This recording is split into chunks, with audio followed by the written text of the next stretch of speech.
Hello students, welcome back to Shubham lecturer channel. तो student, मैं आपके लिए लेकर आया हूं एक बहुत ही इंपॉर्टेंट वीडियो। इस वीडियो में हम 12th इंग्लिश ग्रामर में 3 नंबर के पूछे जाने वाले एक महत्वपूर्ण टॉपिक को पढ़ेंगे। स्टूडेंट, इस वीडियो में हम आइडियम्स एंड फ्रेजेज के 20 महत्वपूर्ण क्वेश्चन आंसर को पढ़ेंगे, जिसमें से आपके बोर्ड एग्जाम में क्वेश्चंस आने के चांसेस बहुत ही ज्यादा हैं। मैं तो कहूंगा 99% जो है आ सकते हैं। ठीक है, अब देखिए आइडियम्स एंड फ्रेज को लेकर स्टूडेंट्स में जो है शंका बनी रहती है। ठीक है, उनमें डाउट रहता है कि आखिर ये हमें लिखना कैसे होता है। देखिए 3 अंक का ये आता है, ऊपर लिखा हुआ है। ठीक है, अब इसमें होता क्या है, हमें कैसे सॉल्व करना होता है, और जो मैं 20 महत्वपूर्ण आपको आइडियम्स एंड फ्रेजेस बताऊंगा, इनको आपको पढ़कर जाना है, तभी आप लोग 3 में से तीनों अंक प्राप्त करेंगे। देखिए इसमें होता क्या है, जैसे आप हिंदी में पढ़ते हैं मुहावरे और लोकोक्तियां, इसमें होगा कि जैसे फर्स्ट है ऑल इन ऑल। ठीक है, ये आपको दे दिया जाएगा, लिखा जाएगा use any 3 of the following idioms and phrases in your own sentence so as to bring out their meaning clearly. यानी कि इस आइडियम्स एंड फ्रेज को आपको सेंटेंस में यूज करना है, यानी कि वाक्य में प्रयोग करना है, जैसे आप हिंदी में करते हैं। ठीक है, वाक्य प्रयोग। तो सबसे पहले आपको करना क्या होगा, ऑल इन ऑल लिखना है। ठीक है, क्वेश्चन ऐसे आएगा, आपको फिर ये डैश लगाना है। ठीक है, फिर लिखना है होल एंड सूल। ठीक है, आपको इंग्लिश में इसका पहले मीनिंग लिखना है, उसके बाद में वाक्य प्रयोग करना है, यानी कि सेंटेंस में इसे यूज करना है। ठीक है, ऑल इन ऑल को। ठीक है, ऐसे हिंदी में भी आप करते थे। तो ऑल इन ऑल का मतलब होता है सर्वे सर्वा। ठीक है, इसका मीनिंग इंग्लिश में होगा होल एंड सूल, होल या सूल। ठीक है, तो देखिए my father is all in our family. अब देखिए जो ऑल इन ऑल था, ये आपका इस सेंटेंस में यूज हो चुका है। ठीक है, इसी प्रकार से हमें करना होता है। इसका हिंदी होगा मेरे पिताजी मेरे परिवार का सर्वे सर्वा है, यानी कि वही सब कुछ है, उन्हीं के कारण घर चलता है। ठीक है, तो ऑल इन ऑल का मतलब सर्वे सर्वा। ऐसे सेकंड देखिए, आपको दे दिया जाएगा ए बेड ऑफ रोजेस। अब कहा जाएगा इसका आप लोग मीनिंग लिखिए और सेंटेंस में यूज कीजिए। तो सबसे पहले आपको मीनिंग लिखना है very easy work. Very easy work का मतलब बहुत आसान काम। ठीक है, बहुत ही इंपॉर्टेंट है। देखिए आगे लिखा भी हुआ है, कितने फाल पूछा जा चुका है। तो ए बेड ऑफ रोजेस का मतलब होता है फूलों की सेज।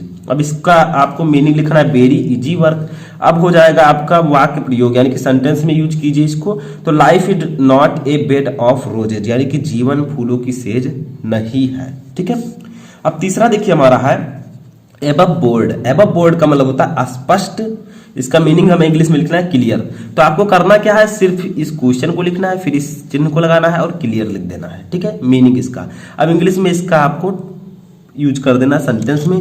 तो इंग्लिश में यूज करेंगे India's foreign policy is above board, यानी कि इंडियाज भारत का फॉरेन पॉलिसी यानी कि विदेशी नीति इज एबव बोर्ड स्पष्ट है। तो भारतीय विदेशी नीति स्पष्ट है, या फिर आप कह सकते हैं भारत का विदेशी नीति स्पष्ट है। ठीक है, चौथा देखिए है आपका ए रेड लेटर डे। बहुत ही इंपॉर्टेंट है। इसका मतलब होता है महत्वपूर्ण दिन या स्वर्णिम दिन। ठीक है, इसका मीनिंग इंग्लिश में होगा इंपॉर्टेंट डे। अब देखिए 26 January is a red letter day in the history of India, यानी कि 26 जनवरी भारतीय इतिहास के लिए एक स्वर्णिम दिन है। ठीक है, 26 जनवरी भारत के इतिहास में एक स्वर्णिम दिन है या महत्वपूर्ण दिन है। ठीक है, तो ऐसे ही आपको ए रेड लेटर डे दिया रहेगा, इसको लिखना है, फिर इंपॉर्टेंट डे इसका मीनिंग लिखना है और इस प्रकार से सेंटेंस में यूज कर देना है। पांचवा देखिए an apple of one's eye. An apple of one's eye, इसका मतलब होता है बहुत प्यारा। इंग्लिश में मीनिंग होगा वेरी डियर। इसका वाक्य प्रयोग करेंगे my daughter is an apple of my eye, यानी कि मेरी पुत्री। डॉटर का मतलब पुत्री। ठीक है, मेरी बहुत प्यारी है। ठीक है ना, यानी कि मेरी पुत्री मेरे लिए बहुत प्यारी है। ठीक है, तो इस प्रकार से आपको करना है। अब देखिए कोई जरूरी नहीं आप सेम इसी प्रकार से सेंटेंस लिखें, आपको इस प्रकार से लिखना है कि ये पूरा जो आपने वाक्य प्रयोग किया है, ये जो क्वेश्चन है वो इसमें आ जाए। आप कुछ भी लिख सकते हैं, सेंटेंस सही होना चाहिए। छठवां देखिए हमारा है ये बोन ऑफ कंटेंशन। इसका अर्थ होता है झगड़े का जड़ या झगड़े का कारण। इसका इंग्लिश में मीनिंग होगा काज ऑफ डिस्प्यूट। काज मतलब कारण, ऑफ का डिस्प्यूट मतलब झगड़ा, तो झगड़े का कारण। ठीक है, अब इसका यूज करते हैं। तो देखिए determination of border line is a bone of contention between India and China, यानी कि बॉर्डर। ठीक है, बॉर्डर का निर्धारण, डिटर्मिनेशन का मतलब होता है निर्धारण। आप बॉर्डर यानी कि बॉर्डर का निर्धारण भारत और चाइना के लिए झगड़े की जड़ है। ठीक है, बॉर्डर का निर्धारण भारत और चाइना के लिए झगड़े की जड़ है।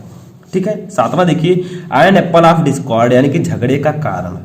ठीक है, इसका हो जाएगा, ये तो आपका हो गया नहीं, काज ऑफ डिस्प्यूट यानी कि इसका मतलब होता है झगड़े का कारण। ठीक है, एन एप्पल ऑफ डिस्कार्ड। अब देखिए this house is an apple of discard between two brother यानी कि यह घर दो भाइयों के बीच झगड़े का कारण है। ठीक है, अब देखिए आठवां हमारा आता है all and sundry. All and sundry का मतलब होता है प्रत्येक बिना भेदभाव के, यानी कि ऑल विदाउट डिस्टिंक्शन यानी कि बिना किसी भेदभाव के। तो देखिए she invited all and sundry to the party यानी कि उसने बिना किसी भेदभाव के सभी को आमंत्रित किया। ठीक है, सभी को। नौवां देखिए एट डैगर्स ड्रॉन यानी कि खुली दुश्मनी या खुले दुश्मन, ओपन एनिमिटी। ठीक है, देखिए India and Pakistan are at daggers drawn यानी कि भारत और पाकिस्तान एक दूसरे के खुले दुश्मन हैं। ठीक है, भारत और पाकिस्तान खुले दुश्मन हैं। अब देखिए 10वां हमारा है एट वंस फिंगर्स एंड यानी कि अच्छी तरह याद। एट वंस फिंगर्स एंड का मतलब होगा अच्छी तरह याद यानी कि फुल नॉलेज। इसका यूज करेंगे हम सेंटेंस में all the rules of grammar at my fingers and यानी कि व्याकरण ग्रामर के सभी नियम मुझे अच्छी तरह याद है। ठीक है, ग्रामर के सभी नियम मुझे याद हैं। ठीक है, आगे है 11 नंबर हमारा एट लार्ज। एट लार्ज का मतलब होता है आजाद, इंग्लिश में मीनिंग लिखेंगे फ्री। तो देखिए the robbers are at large these days यानी कि जो डाकू हैं वो इन दिनों आजाद हैं, फ्री हैं। ठीक है, 12 नंबर देखिए एट योर फिंगर टिप्स यानी कि प्रवीण।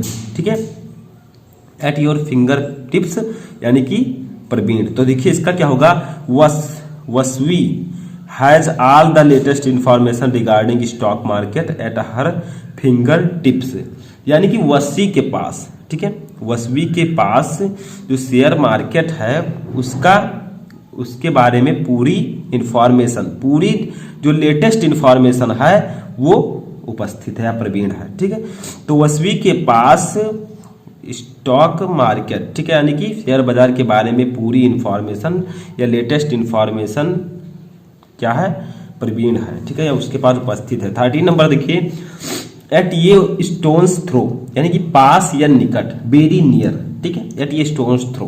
तो देखिए the Shiva temple is at a stone's throw from my house यानी कि शिव जी का जो टेम्पल है वो मेरे घर के पास है या निकट है। ठीक है, 14 नंबर देखिए एट द 11th आवर यानी कि अंतिम समय पर, या इसे हम इंग्लिश में मीनिंग लिख सकते हैं एट द लास्ट मोमेंट। तो देखिए इसका क्या होगा, they reached the airport at the 11th hour यानी कि वे एयरपोर्ट पर अंतिम समय पर पहुंचे। ठीक है, वे एयरपोर्ट अंतिम समय पर पहुंचे जब यात्री जाने वाले थे। आगे देखिए 15 नंबर है हमारा अगेंस्ट द रेनी डे यानी कि बुरे वक्त के लिए। अगेंस्ट द रेनी डे का मतलब होगा बुरे वक्त के लिए, इसे हम लिख सकते हैं फॉर हार्ड डेज। देखिए इसका क्या होगा, we should save things against the rainy day यानी कि हमें बुरे वक्त के लिए सभी चीजों को बचाए रखना चाहिए, कुछ चीजों को। ठीक है, तो हमें बुरे वक्त के लिए कुछ चीजों को बचाए रखना चाहिए, कब आपका दिन बदल जाए कोई पता नहीं। 16 नंबर देखिए ए फूल्स पैराडाइज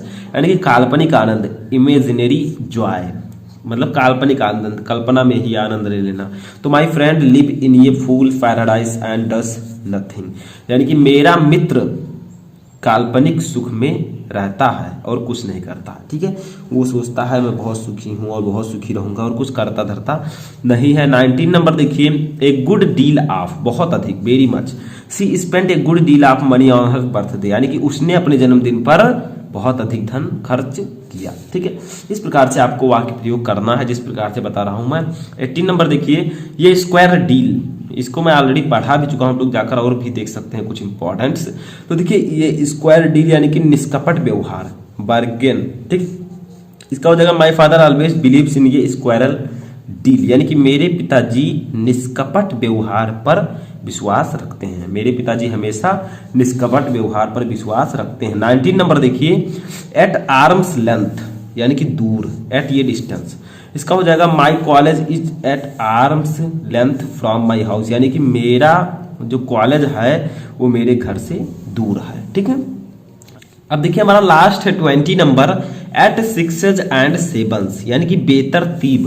बेतरतीब का मतलब होता है बिखरा हुआ, ठीक है। इन डिसऑर्डर, जो ऑर्डर से ना लगा हो, क्रम से ना हो, ठीक है। तो एट सिक्सेज एंड सेवंथ का मतलब होता है बेतरतीब या बिखरा हुआ, ठीक है। ये बेतरतीब आपको समझ में नहीं आ रहा होगा, जैसे देखिए अभी समझ में आ जाएगा। My books are lying at sixes and seventh on the table, यानी कि मेरी जो किताबें हैं वो टेबल पर यानी कि मेज पर बिखरी हुई पड़ी हुई हैं, ठीक है। बिखरी पड़ी हुई हैं या बेतरतीब पड़ी हुई हैं, ठीक है। तो मेरी किताबें मेज पर बिखरी पड़ी हुई हैं। तो ये 20 नंबर और लास्ट नंबर आपका था, ठीक है। तो इस प्रकार से आपको आइडियम्स एंड फ्रेजेस लिखना होता है। आपको क्वेश्चन दिया रहेगा, उसका मीनिंग आपको पहले लिखना है, फिर आपको उसको यूज करना है सेंटेंस में। तो आई होप कि आपको ये पूरा समझ में आ चुका होगा जो 20 मैंने बताया। इससे पहले भी मैं आपको कुछ कॉपी में भी बता चुका हूँ लिखकर साथ में, तो उसको भी आप जाकर देख सकते हैं। तो कैसा लगा आपको ये वीडियो और इसमें से कितने इंपॉर्टेंट आइडियम्स एंड फ्रेजेस आपको पता थे, सब कुछ कमेंट बॉक्स में बताएं। और किसी भी टॉपिक पर वीडियो चाहिए तो उसको भी कमेंट बॉक्स में बताएं।